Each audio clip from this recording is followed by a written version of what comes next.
मित्रों नमस्कार, मैं मनोज सिंह आप सभी का स्वागत एवं अभिनंदन करता हूं।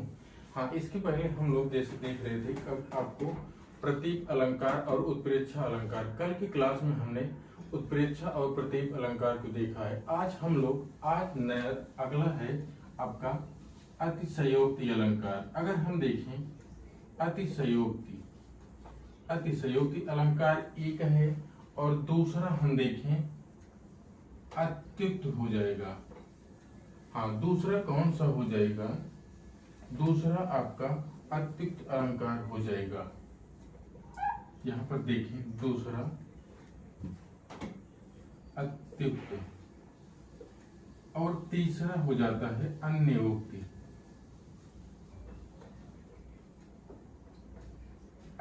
तीनों आपका ये अलंकार जो है थोड़ा सा आपको भ्रम में डाल देता है कि हो कैसे सकता है। तो यहाँ पर हम देखें, हम आपको बताएं, पहला हमने आपको कहा अतिशयोक्ति अलंकार और दूसरा अत्युक्त और तीसरा अन्योक्ति।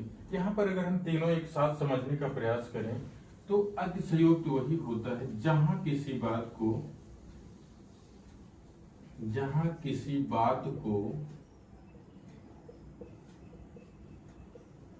बढ़ा चढ़ाकर कहा जाए तो वहां पर क्या हो जाएगा? अतिशयोक्ति अलंकार हो जाएगा।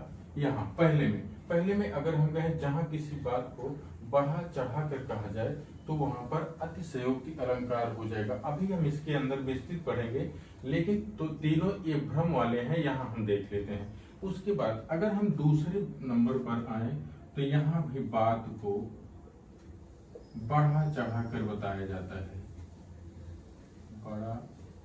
बढ़ा चढ़ा कर बताया जाता है। लेकिन हम आपसे यहाँ कहें बढ़ा चढ़ा कर, यहाँ देखिए च हो जाएगा चढ़ा कर। तो यहाँ पर आप देखिए, यहाँ हमने कहा किसी बात को बढ़ा चढ़ा कर कहा जाए तो वहां अतिशयोक्ति होता है। यहाँ हम आपको कहें कि बढ़ा चढ़ा कर बात की जाती है, लेकिन उसमें क्या हो जाता है? यहाँ बात लगभग कही हुई बात झूठा साबित हो जाता है। कही हुई बात झूठी साबित हो जाती है। एक मोटा अभी हम समझने की बात करें, यहाँ पुस्तकीय ज्ञान आपको नहीं दे रहे हैं, यहाँ समझने वाली बात है। तो यहाँ शब्द भी आपके जो हैं वो पुस्तकीय ज्ञान नहीं है, वो व्यवहारिक शब्द आपको मिलेंगे। हमने कहा पहले में जहाँ किसी बात को बढ़ा चढ़ा कर कही जाए अतिशयोक्ति होगा, लेकिन अगर अत्युक्त की बात करें तो बात तो बढ़ा चढ़ा कर की जाएगी, किंतु बात कभी सत्य नहीं होगी। हमेशा ये बातें अत्युक्त में गलत अर्थात झूठी बात ही कहा जाता है। यही हम कहें। अगला आ जाता है अन्योक्ति। अगर हम इसमें देखें, जहां किसी दूसरे माध्यम से किसी को बात कही जाए। अब हम आपसे बताएं, जहां अन्योक्त में हुआ था अन्य उक्त अर्थात दूसरे माध्यम से, जहां किसी दूसरे माध्यम से किसी बात को कहा जाए तो वहां पर अन्योक्ति अलंकार होगा। हम आपको तीन आज बताए हैं। तीनों का ये आपको बहुत भ्रम रहता है, किसमें अत्युक्त होगा और किसमें अतिशयोक्ति होगा और किसमें अन्योक्ति होगा। तीनों आपके ये समझने वाली बात है। थोड़ा सा जैसे अतिशयोक्ति में बात तो बढ़ा चढ़ा कर की जाती है, लेकिन संभवतः असत्य बातें अर्थात झूठी बात नहीं रहती। हो सकता है ऐसे असंभव तो बात है, लेकिन हो सकता है कि कभी हो जाए। लेकिन अगर अतियुक्त की बात करेंगे हम तो यहाँ पर अत्युक्त में वो बात होती है जो जीवन में कभी सत्य हो ही नहीं सकती है। उसके बाद अन्योक्त, हमने कहा किसी दूसरे माध्यम से किसी बात को कही जाए तो वहां पर अत्युक्त अन्योक्ति अलंकार होता है। अब हम आपको बताएं कि इसके अब हम अंदर से आपको इनकी परिभाषा और इनके उदाहरण आपको बताएंगे। अभी तो एक जो है तीनों में भ्रम हो जाता है, भ्रम को दूर करने का अभी उपाय किया गया है। इसके बाद अब हम पहला अलंकार कौन सा पढ़ेंगे? पहला पढ़ेंगे अतिशयोक्ति अलंकार। यहाँ पर हम देखें अतिशयोक्ति होता क्या है। अगर हम इसकी परिभाषा की बात करें तो क्या कहा जाता है? जहाँ किसी वस्तु को, यहाँ देखिए,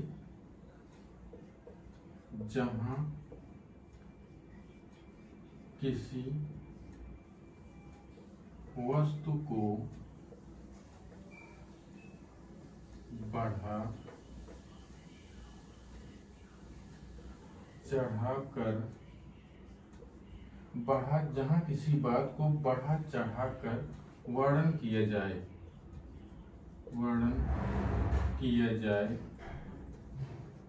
तो वहां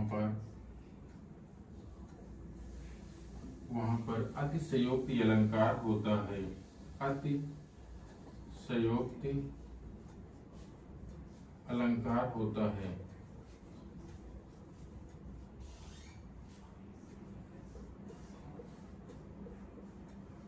ठीक है मित्रों, यहाँ देखिए आगे, किसी वस्तु को बढ़ा चढ़ाकर जहां पर वर्णन किया जाए वहां पर कौन सा अलंकार होगा?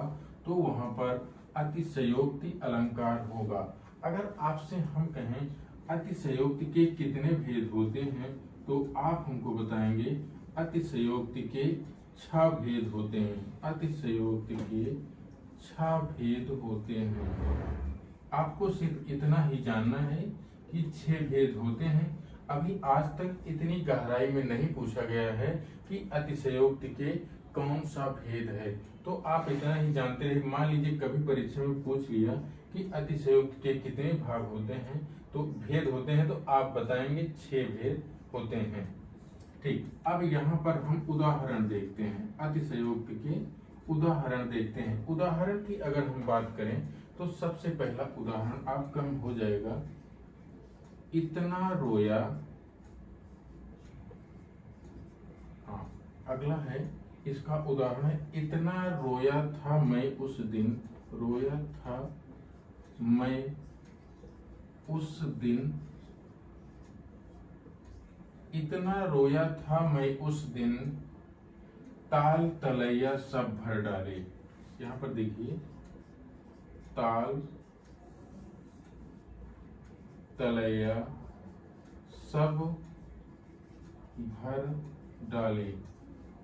तो यहाँ आप इस पंक्ति में देखिए, अतिशयोक्ति अलंकार तो ऐसे ही दिख रहा है, क्योंकि अगर कोई व्यक्ति किसी भी दशा में, किसी भी वियोगा अवस्था में है, तो चाहे नायक हो चाहे नायिका हो, तो इतना रोएगा कि वहां के ताल तलैया भर ही नहीं सकते हैं। ये अतिशयोक्ति अर्थात किसी बात को बहुत ज्यादा बढ़ा चढ़ाकर कहा गया है।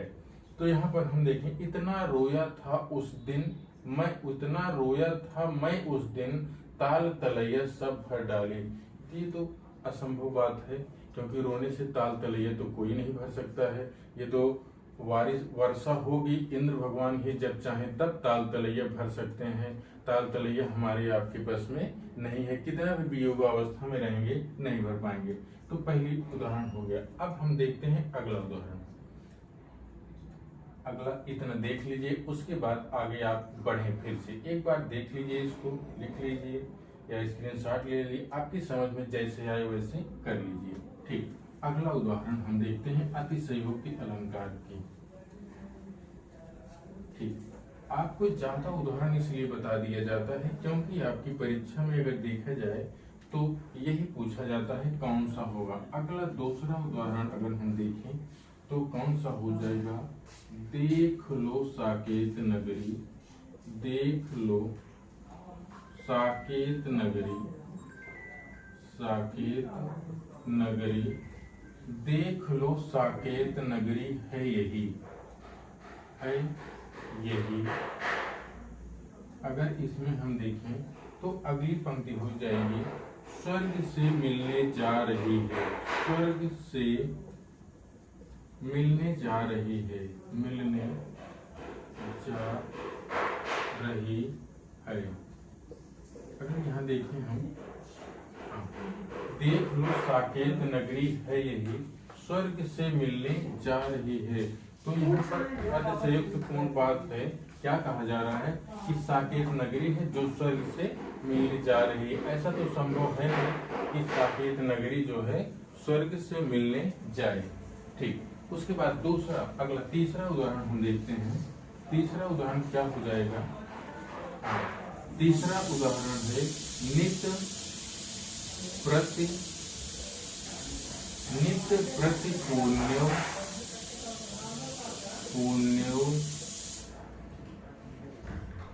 रहत आनंद, रहत आनंद ओप उजास,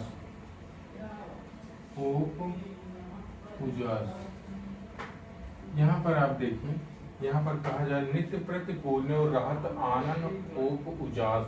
यहाँ पर बात कही जा रही, नायिका के घर की बात कही जा रही है कि नायिका के घर में इतना उजाला रहता है या इतना प्रकाश रहता है, वहाँ दिन और रात दोनों का पता चल ही नहीं पाता है। अगर दिन और रात को नहीं पता चलेगा तो उसके लिए हमको दिन देखना पड़ेगा, कौन सा दिन है, कौन सी तारीख है। तो हमें क्या करना है, यहाँ पंचांग की आवश्यकता पड़ जाती है। तो यहाँ अतिशयोक्ति दिखाया जा रहा है कि वहाँ रात जो है पता ही नहीं चल पाता है, दिन ही दिन उनको पता चलता है, रात का मालूम ही नहीं पड़ता है। तो दिन और रात जब होगा नहीं, अगले दिन का हमको पता नहीं चल पाएगा। उसके लिए यहाँ पर पंचांग देखकर अगले दिन का निर्धारण किया जा रहा है। ठीक, अगला उदाहरण देखते हैं। अगला उदाहरण हम देखते हैं, बाधा था विधि को।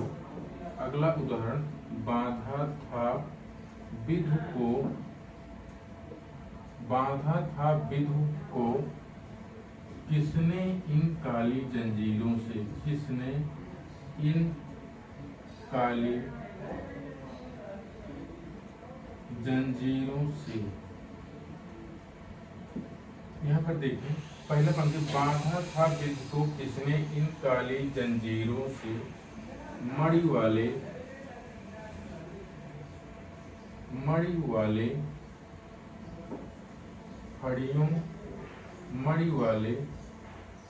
फड़ियों का मुख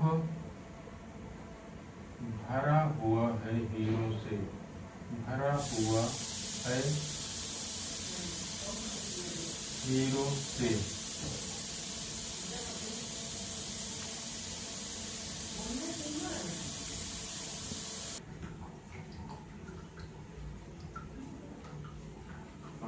इसमें देखिए, बाधा था विधि को कि किसने इन काली जंजीरों से, मणि वाले फड़ियों का मुख भरा हुआ है हीरों से। यहाँ भी आपको अतिशयोक्ति अलंकार दिखेगा।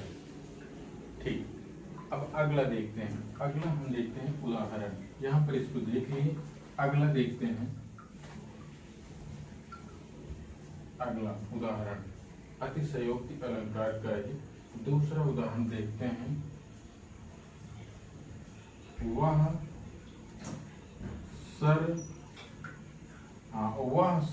इधर गांडीव,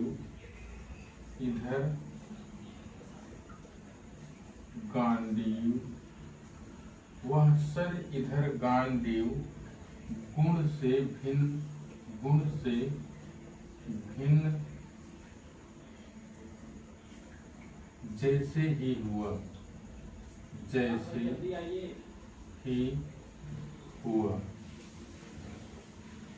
पहली पंक्ति क्या हो जाएगा, वह सर इधर गांडीव गुण से भिन्न जैसे ही हुआ, धड़ जयद्रथ का उधर, धड़ जयद्रथ का उधर छिन्न वैसे ही हुआ, छिन्न वैसे ही हुआ। इस पंक्ति का अगर हम अर्थ देखें तो वह सर अर्थात सर का अर्थ क्या हो जाएगा, सिर। इधर गांडीव, गुण मतलब क्या होता है, गांडीव धनुष से जो है भिन्न जैसे अर्थात अलग, बाण जैसे अलग ही हुआ। धड़ जयद्रथ का उधर छिन्न वैसे ही हुआ। अभी यहाँ से जैसे ही तुरंत यहाँ से बाण छूटा, ऐसे ही जयद्रथ का सर कट गया। तो ये भी आपकी अतिशयोक्ति की बात हो जाए, क्योंकि वहां से यहाँ से जैसे ही बाण अभी तुरंत उसके पास तक नहीं पहुंचा है, तब भी उसका सिर अलग हो गया है। तो यहाँ पर क्या हो जाएगा, यहाँ पर अतिशयोक्ति अलंकार आपका हो जाएगा। अगला उदाहरण हम देखते हैं। अगला हनुमान, अगला उदाहरण है हनुमान की पूंछ में, हनुमान की पूंछ में लगन न पाई आग, लगन न पाई आग। यहाँ पर देखें, हनुमान की पूंछ में लगन न पाई आग। दूसरी पंक्ति है लंका सगरी जल गई, लंका सगरी जल गई, लंका सगरी जल गई, गए निशाचर भाग, गए निशाचर भाग। अगर यहाँ पर आप देखें तो इस पंक्ति का हनुमान की पूंछ में लगन न पाई आग, लंका सगरी जल गई, गए निशाचर भाग। अर्थात इस पंक्ति में बताया जा रहा है कि हनुमान जी की वही लंका दहन की बात है, जब उनकी पूंछ में अभी आग नहीं लगी थी, लेकिन फिर भी जो है लंका जल गई और वहां के जितने राक्षस या निशाचर थे वो वहां से भाग गए हैं। तो इसका अर्थ ये हो जाएगा। हमने आपको दो बताया। पहला, वह सर इधर गांडीव गुण से भिन्न जैसे ही हुआ, धड़ जयद्रथ का उधर छिन्न वैसे ही हुआ। पहला उदाहरण। दूसरा उदाहरण देखें, हनुमान की पूंछ में लगन न पाई आग, लंका सगरी जल गई, गए निशाचर भाग। तो इसमें क्या हो जाएगा, इसमें भी आपका अतिशयोक्ति अलंकार हो जाएगा। ठीक है, इसके बाद अगला उदाहरण देखते हैं। अगला अतिशयोक्ति, हम अतिशयोक्ति के ही उदाहरण को देख रहे हैं। 5-6 उदाहरण हो गए हैं। अगला है लहरे व्योम। अगला क्रम देख लीजिएगा, लहरे व्योम, लहरे व्योम चोमती, लहरे व्योम चोमती, लहरे व्योम चूम उठती। ये होगा यहाँ पर चूम उठती, तो यहाँ पर हो जाएगा लहरे व्योम चूम उठती। अर्थात क्या है, यहाँ लहरें इतना तेज चल रही हैं, वो आकाश को भी चूम ले रही हैं। तो यहाँ पर अतिशयोक्ति अलंकार हो जाएगा। ठीक है, इसके बाद अगर हम देखें, एक अगला उदाहरण है आगे, आगे नदियां पड़ी अपार, आगे नदियां पड़ी अपार, घोड़ा कैसे उस पार, घोड़ा कैसे उस पार। दूसरी पंक्ति है राणा ने सोचा जैसे, राणा ने सोचा, राणा ने सोचा इस पार, इस पार, तब तक चेतक, तब तक चेतक था उस पार। यहाँ पर आप देखिए अगली पंक्ति, हाँ अगली पंक्ति क्या हो जाएगी, अंतिम पंक्ति है। हमने पहला आपको बताया कि लहरें व्योम चूम उठती, अर्थात लहरें जो है आकाश को चूम रही हैं। अगला दूसरा उदाहरण आप देखें, आगे नदियां पड़ी अपार, राणा प्रताप जी का वर्णन हो रहा है। यहाँ पर अतिशयोक्तिपूर्ण वर्णन है। नदियां, राणा प्रताप जी आगे देखते हैं, जैसे युद्ध के पहले देखते हैं, युद्ध होता रहता है, नदी देखते हैं, मतलब इस पार अभी नदी है, घोड़ा कैसे होता है, कैसे उस पार जाएगा, इतनी बड़ी नदी है तो कैसे उस पार जाएगा। इस पार राणा जी खड़े होकर यही सोच रहे थे, तब तक जो है घोड़ा उनका उस पार हो जाता है। ठीक, ये आपका राणा प्रताप की हल्दी घाटी एक नामक कविता है, हल्दी घाटी कविता से लिया गया है। ठीक, उसके बाद अगला हम देखते हैं। हाँ, इसमें यही है और कुछ नहीं, इसमें यही है कि नदियां बड़ी अपार, मतलब राणा प्रताप देखकर थोड़ा सा सोचने लगते हैं कि इतनी बड़ी नदी है, हम कैसे घोड़ा लेकर उस पार जाएंगे। यही सोच ही रहे थे, तब तक उनका चेतक जो है उस पार लेकर कूद जाता है। तो राणा प्रताप की घोड़ी का क्या नाम था? तो राणा प्रताप की घोड़ी का नाम चेतक था। ठीक, अगली हम देखते हैं पानी परात। पानी परात को छुयो नहीं, को छुयो नहीं। पानी परात को छुयो न, नैनन के जल से पग धोए। नैनन के पग, नैनन से, नैनन सो पग धोए। पग धोए, यहाँ पर आप देखिए वही कृष्ण सुदामा के मिलन का वर्णन है कि सुदामा अपनी दीन दशा लेकर जब श्री कृष्ण जी के पास पहुंचते हैं, उनकी दशा को देखकर श्री कृष्ण जी भाव विवल हो जाते हैं। तो वहीं की अतिशयोक्तिपूर्ण वर्णन है, पानी परात छुयो नहीं, अर्थात उनका पैर, सुदामा का पैर धुलने के लिए भगवान श्री कृष्ण ने पानी और परात को छुआ नहीं, उसमें पानी नहीं था, लेकिन अपने नयनों से उनके सारे, और अपने सारे नयनों से उनके जो है पग को धो देते हैं। पानी की आवश्यकता वहां पर नहीं है। इतना अश्रु गिरता रहता है उनके मित्रता प्रेम भाव में कि अश्रु से ही सुदामा के पैर धुल देते हैं, जो कि ये अतिशयोक्तिपूर्ण वर्णन है। ठीक, यहाँ पर हम आपको बताएं, हम आपको अभी तक सिर्फ अतिशयोक्ति के ही उदाहरण बताए हैं। हमने आपको बताया जहाँ किसी बात को बढ़ा चढ़ाकर व्यक्त कर दिया जाए तो वहां पर अतिशयोक्ति अलंकार होता है। अतिशयोक्ति अलंकार में आपने उदाहरण भी देख लिया है, आप उदाहरण देख लिए हैं, तो यहाँ से लगभग आपका यहीं से पूछा जाएगा। अगला देखते हैं, अगला अलंकार हम देखते हैं अत्युक्त। अत्युक्त अलंकार देखते हैं। अगला है अत्युक्त।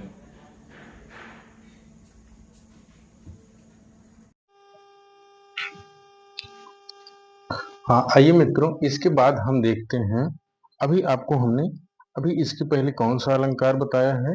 अभी हमने आपको इसके पहले अतिशयोक्ति अलंकार बताया। अतिशयोक्ति के उदाहरण हो गए हैं, जो भी 2 4 6 पूछे जाते हैं, इतने उदाहरण आपको बता दिए हैं। अब अगला जो है, अगला हम देखते हैं, अगला कौन सा है? अगला अलंकार अगर देखें तो कौन सा हो जाएगा? अत्युक्ति अलंकार हो जाएगा। अत्युक्त, अगर इसमें हम देखें, इसकी परिभाषा की बात करें तो एक बार इसकी परिभाषा को हम देख लेते हैं।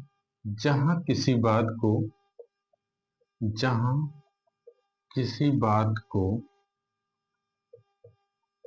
बढ़ा चढ़ाकर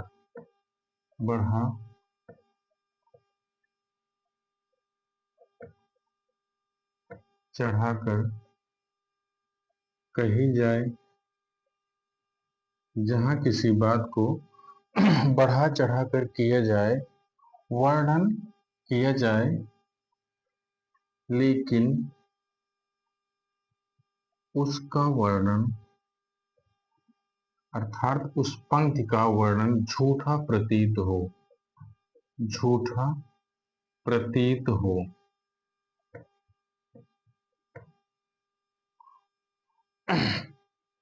तो वहां पर झूठा प्रतीत हो तो वहां पर अत्युक्त अलंकार होता है। एक परिभाषा तो ये हो गया, अत्युक्त अलंकार होता है। ठीक, यहाँ पर हम देखें, एक परिभाषा आपने क्या लिखा कि जहां किसी बात को बढ़ा चढ़ाकर कही जाए लेकिन उसका वर्णन झूठा प्रतीत हो तो वहां पर अत्युक्त अलंकार होता है। इसके बाद थोड़ा और इसमें देख लेते हैं परिभाषा से ही संबंधित, यहाँ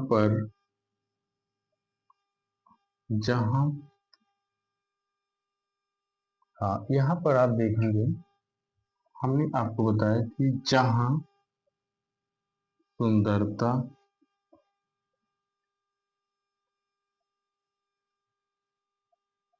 जहां सुंदरता, उदारता, सुंदरता,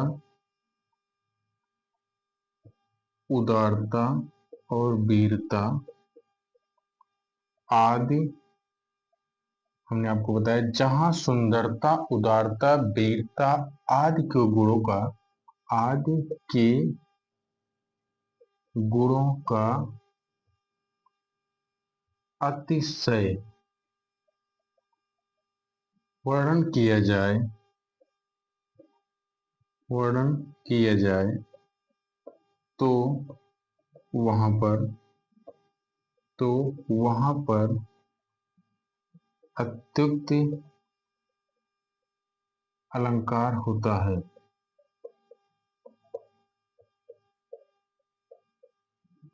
यहाँ पर आप देखिए, हमने आपको दो परिभाषा बताया, एक व्यवहारिक और एक पुस्तकी। जहाँ किसी बात को बढ़ा चढ़ा कर कहा जाए लेकिन उसका वर्णन झूठा प्रतीत हो तो वहां पर अत्युक्त अलंकार हो जाता है। फिर हमने आपको दूसरी उदाहरण, दूसरी परिभाषा बताया कि जहाँ सुंदरता, उदारता, वीरता आदि के गुणों का अतिशय वर्णन किया जाए जो झूठा प्रतीत हो तो वहां पर अत्युक्त अलंकार होता है।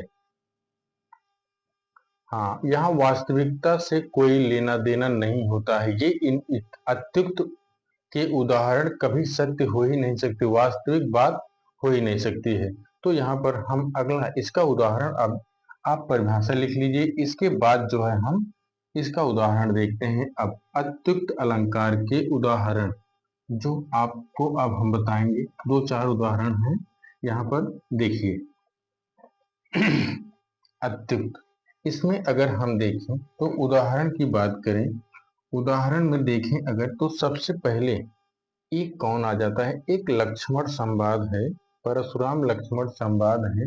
वहीं का पहला उदाहरण आपको मिल जाता है, कौन सा, लखन सकोप, लखन सकोप वचन तब बोले, वचन तब बोले, लखन सकोप वचन तब बोले, डगमगाहि महि दिग्गज डोले, डगमगाहि दिग्गज तब डोले। यहाँ पर हम इस पंक्ति का अगर देखें अर्थ, तो परशुराम लक्ष्मण संवाद है, वहां पर लक्ष्मण क्रोधित हो जाते हैं, तब उनके क्रोधित होने से क्या प्रतीत होता है ये आप देखिए। लखन सकोप वचन तब बोले, सकोप मतलब कोप का अर्थ होता है क्रोध, और सा उसके साथ मतलब क्रोध के साथ, सकोप वचन तब बोले, डगमगाह दिग्गज तब डोले। डगमगाह मतलब पृथ्वी जो है डगमगाने लगी, उनके गुस्से से जो है, लक्ष्मण जी के गुस्से से पृथ्वी जो है वो हिलने लगी। तो पहला उदाहरण है, यहाँ इसमें अत्युक्त हो जाएगा क्योंकि ऐसा संभव नहीं है कि किसी के बोलने मात्र से ही पृथ्वी हिलने लगे। ठीक, अगला दूसरा उदाहरण हम देखते हैं। हाँ, दूसरा उदाहरण है भूषण भार, भूषण भार, भूषण भार संभारिये, संभारिये, भूषण भार संभारी है, क्यों भूषण भार संभारी है, क्यों यह तन सुकुमार, क्यों यह तन सुकुमार।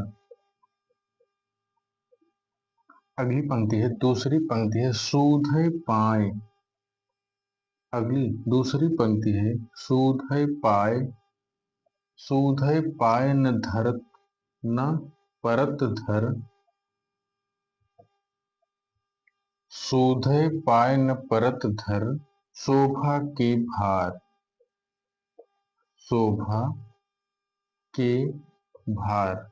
यहाँ पर आप देखिए अत्युक्त कैसे हो जाएगा, जैसे इसमें कहा क्या जा रहा है कि नायिका इतनी सुंदर है, उसकी सुंदरता से उसके शरीर का वजन संभाला नहीं जा रहा है। उसका शरीर इतना सुंदर है, नायिका के बारे में बताया जा रहा है कि उसके शरीर इतना सुंदर है कि सुंदरता से ही उसके वो अपने वजन को नहीं सह पा रही, झुक कर चल रही है। तो यदि उसको अगर भूषण अगर पहना दिया जाए तो वो अपने भार को कैसे संभाल पाएगी। ये इसमें भी अतिशयोक्ति अत्युक्ति है, अतिशयोक्ति नहीं है, अत्युक्त अलंकार है। क्योंकि जब सुंदरता का तो कोई भार होता नहीं, यहाँ पर बताया जा रहा है कि सुंदरता का इतना भार है कि नायिका चल नहीं पा रही है। यदि उसको आभूषण अर्थात सोना पहना दिया जाएगा तो वो कैसे चल पाएगी। ठीक, एक ये हो गया। इसके बाद एक और उदाहरण है, एक और उदाहरण है जासुता। अगला है तीसरा उदाहरण है जासुत्रास डर। जासुत्रास डर कहाँ, डर कहाँ होई। जासुत्रास डर कहाँ, डर होई, डर होई। ये आपकी पंक्ति है। तो इसमें भी क्या है, इसमें भी आपका अत्युक्त अलंकार है। पहली पंक्ति हमने आपको बताया कि लखन सकोप वचन तब बोले, डगमगाहि दिग्गज तब डोले। इसका अर्थ हमने आपको बताया कि लक्ष्मण क्रोधित होते हैं तब की बात है। वहां पर उनके वचन से, उनके वचन मात्र से ही सारी पृथ्वी हिलने डुलने लगती है, कम प्रकंपित या कांपने लगती है, दिखाया गया है। दूसरी पंक्ति में हमने आपको बताया भूषण भार संभारिये, क्यों यह तन सुकुमार, शोधय पाए न परत धर, शोभा के भार। नायिका के बारे में बताया जा रहा है, उसकी इतनी सुंदरता है कि वो अपने सुंदरता के वजन से नहीं चल पा रही है। यदि उसको आभूषण पहना दिया जाएगा तो वो अपने भार को कैसे संभालेगी। उसके बाद अगला है जासु त्रास डर कह डर खोई। अगली पंक्ति है। इसके बाद एक और पंक्ति है, एक और उदाहरण देखते हैं इसका, आप देख लीजिए उदाहरण। उसके बाद अगला चौथा उदाहरण हम देखते हैं।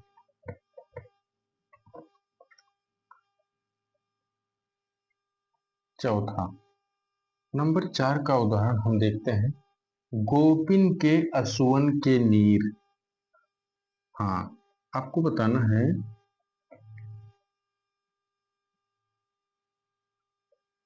गोपिन के असुआन, गोपिन के असुआन के नीर, के नीर,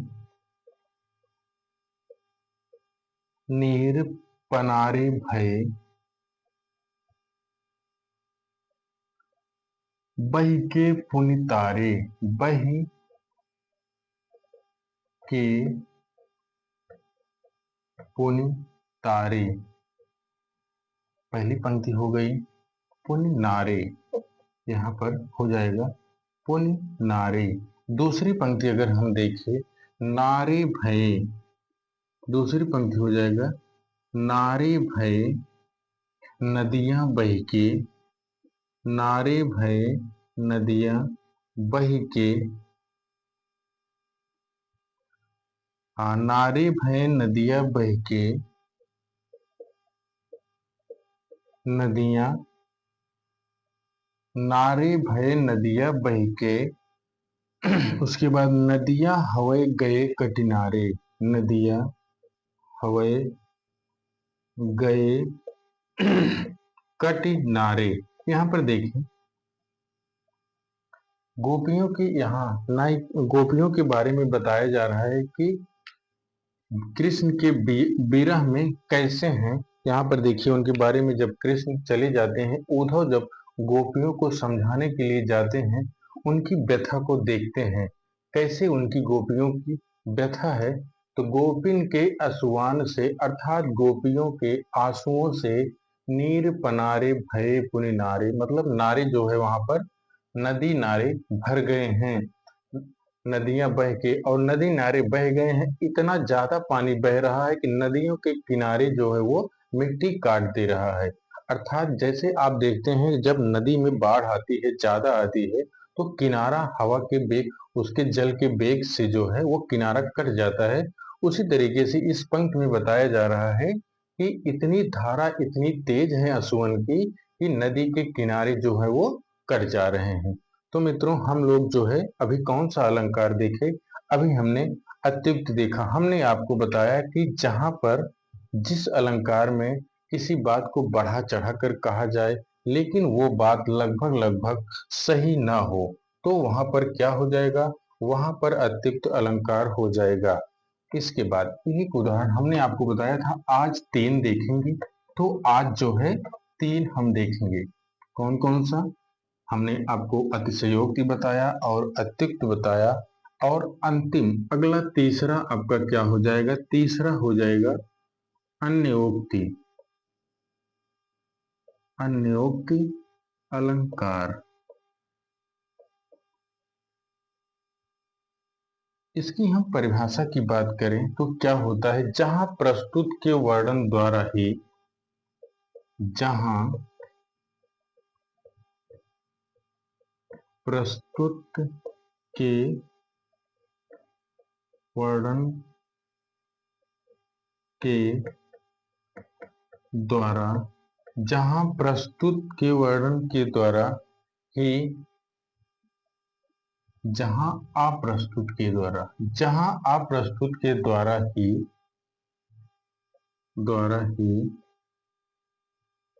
प्रस्तुत का वर्णन किया जाए, का वर्णन किया जाए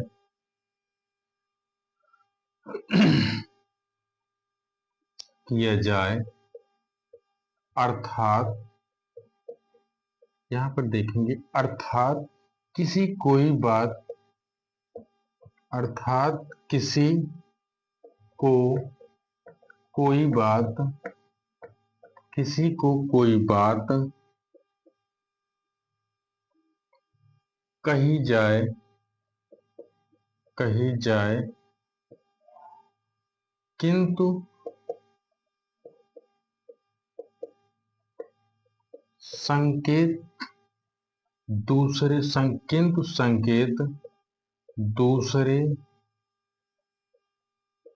के प्रति रहे, तो वहां पर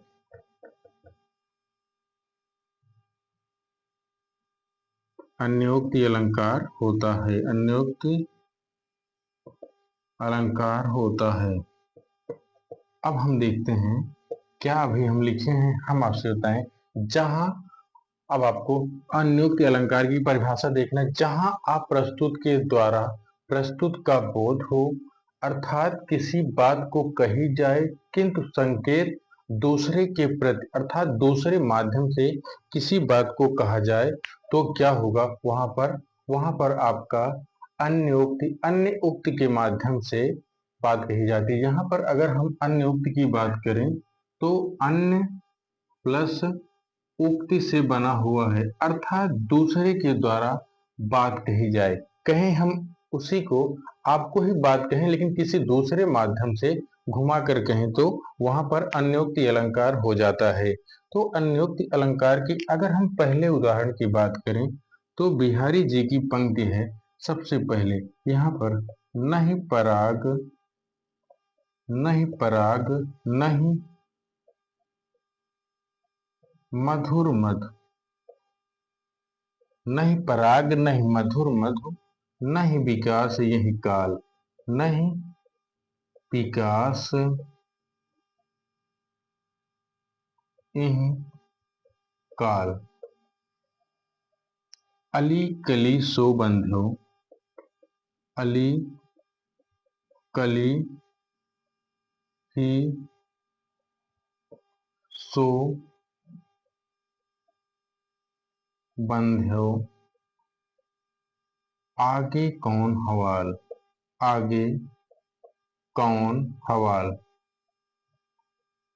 यहाँ पर आप देखिए बिहारी जी राजा जय सिंह को किसी माध्यम, दूसरे माध्यम से उनको कहते हैं कि पहले, सबसे पहला संकेत क्या है?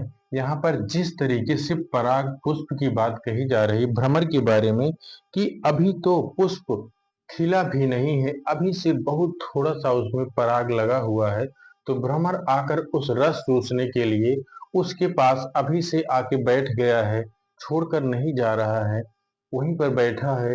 तो अभी ये हाल है, मान लीजिए जब कल वो पुष्प हो जाएगा तब उस भ्रमर की क्या हाल होगी। इसी माध्यम से आप देखिए बिहारी जी ने राजा जय सिंह को ये पत्र लिखकर भेजा था, तब भेजा था जब राजा जय सिंह अपनी नई नवोढ़ा रानी के साथ वह राजपाट अपना भूलकर उसी के साथ रह रहे थे। तब बिहारी जी ने उनके पास यही पंक्ति लिखकर भेजा था कि नहीं पराग नहीं मधुर मधु नहीं विकास यही काल, अली कली सो बंध्यो आगे कौन हवाल।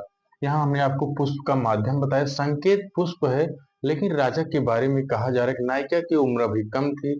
तो वही बिहारी जी कहते हैं कि अभी नायिका की उम्र कहाँ कितनी है, जो आप अभी से उसके पीछे पड़े, अभी तो वो किशोर है, छोटी है, जब युवा अवस्था को प्राप्त हो जाएगी तो तब आपका क्या हाल होगा। तो यही पंक्ति सुनकर राजा जय सिंह अपने सारे राजपाट को, भोग विलास को छोड़कर अपनी प्रजा के बारे में फिर से अपने राजपाट में देखने लगते हैं। तो वही बात है अन्योक्त अर्थात दूसरे पुष्प के माध्यम से इसमें राजा जय सिंह को बताया गया है। ठीक, अगला उदाहरण हम देखते हैं इसमें अन्योक्त में, यहाँ देख लीजिए, उसके बाद दूसरा उदाहरण आपको हम बताते हैं अन्योक्त अलंकार का। ठीक, देख लीजिए यहाँ पर अगला उदाहरण है। अगला उदाहरण आपकी परीक्षा में शायद पूछा गया है इसमें। हाँ, दूसरा उदाहरण है माली आवत देख के, माली आवत देख कर कलियां करी पुकार, कलियां करी पुकार फूल। हाँ, माली आवत देख के, चाहे देख कर करिए, ठीक, माली आवत देख कर कलियां करी पुकार। उसके बाद अगली पंक्ति है फूले फूले, फूले फूले चुन लिए, चुन लिए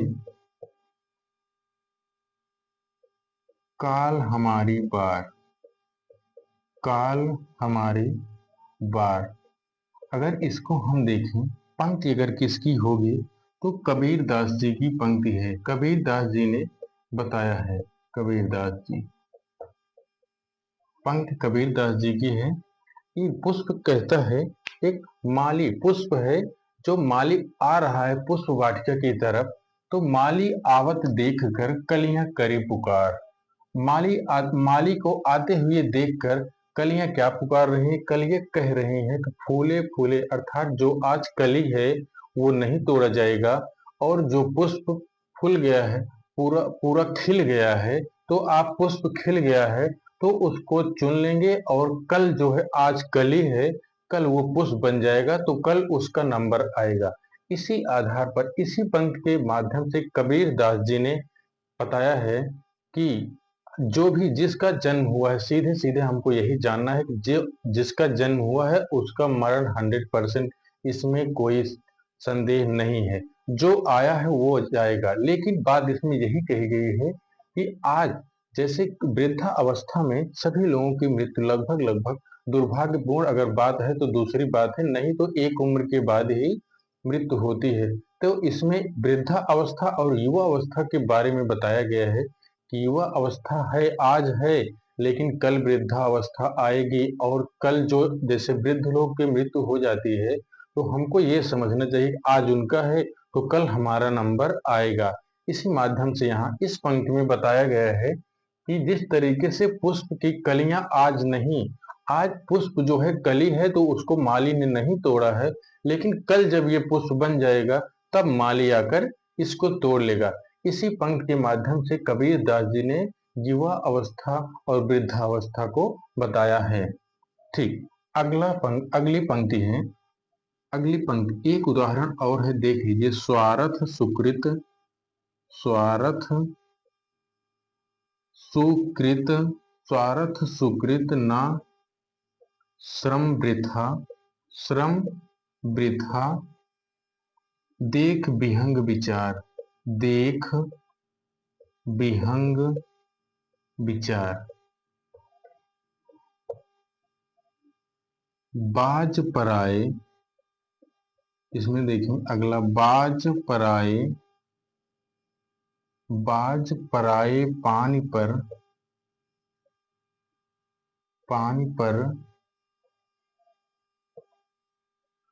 तू